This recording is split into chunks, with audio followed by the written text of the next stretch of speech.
the Sabbath. Isang relihiyosong sistema na napakalakas.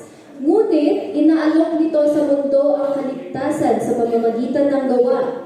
Isang imitasyon na bautismo at isang imitasyon o pekeng Sabat. I want to emphasize right here that we are talking about the system of the Catholic Church, not the people of the Catholic Church.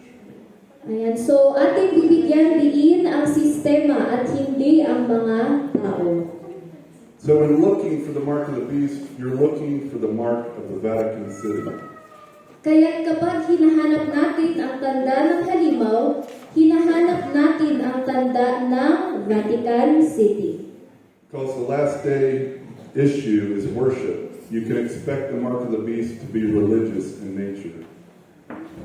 Dahil ang issue sa mga huling araw ay ang pagsamba, maaari nating asahan na ang tanda ng halimaw ay may kinalaman sa relihiyon. We look into the book of Revelation and we see this. Tingnan natin ang aklat ng pahayag at makikita natin na Revelation 13:3. And I saw one of his heads as it were wounded to death, and his deadly wound was healed, and all the world wondered after the beast.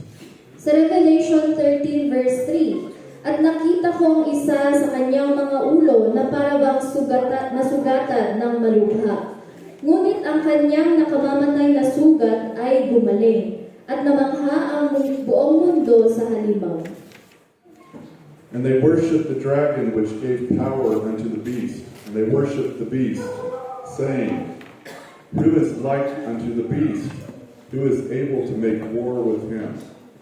Sa verse 4, at sinamba nila ang dragon na nagbigay ng kapangyarihan sa halimaw, at sinamba rin nila ang halimaw na sinasabi, sino ang katulad ng halimaw? Sino ang makakalaban sa kanya sa digmaan? And verse 8, And all that dwell upon the earth shall worship him, whose names are not written in the book of life of the Lamb, slain from the foundation of the world. At lahat ng naninirahan sa lupa ay sasamba sa kanya, maliban sa mga ang pangalan ay nakasulat sa aklat ng buhay, ng kordero na pinatay mula sa paglikha ng mundo. So the question is, who will you worship? Kaya't ang tanong ay, sino ang iyong sasambahin? And while the beast is looking to put a mark on its followers, God is actually looking to do the same. At habang ang halimaw ay naghahangad na lagyan ng tanda ang kanyang mga tagasunod, ang Diyos naman ay ginagawa rin ang pareho. It's not a mark, but a seal, the Bible says. Hindi ito isang tanda, kundi isang selyo ayon sa sinasabi ng Biblia. Revelation 7:3, Hurt not the earth, neither the sea, nor the trees, till we have sealed the servants of our God in our foreheads.